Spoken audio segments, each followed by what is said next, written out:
Шилтэй биег бол ингээд зүгээр зарчин та гэртээ хөрөгчин тийм үү одоо шин баарууд шилд одоо хаана тавина.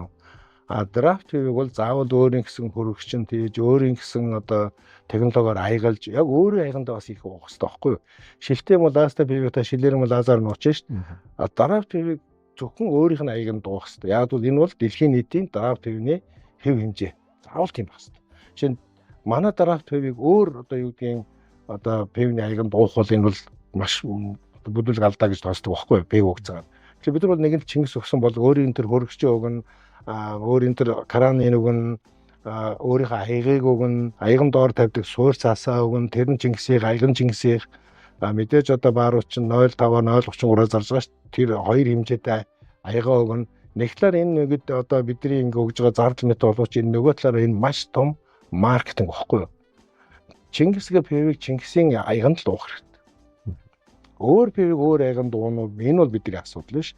Чингисийг бол зөвхөн Чингисийн аяганд өгөх хэрэгтэй. Гэхдээ энэ анх ингээд эхэлжсэн нь одоо энэ пивний одоо ялангуяа өөрөө чийсэн задгаа пивний соёл бол өнөөдөр бол яг дэлхийн хэмжээтэй адилхан болчихсон. Одоо ингээд өнөөдөр Монгол задгаа пивний хэрэглээ одоо яг Герман ч юм уу Америк ч юм уу та одоо ингээд Япон тавал зөндөл гэж тийм хаан ч явсан яг адилхан. Дугаарыг эдтгэгчээр Blue Clothing Studio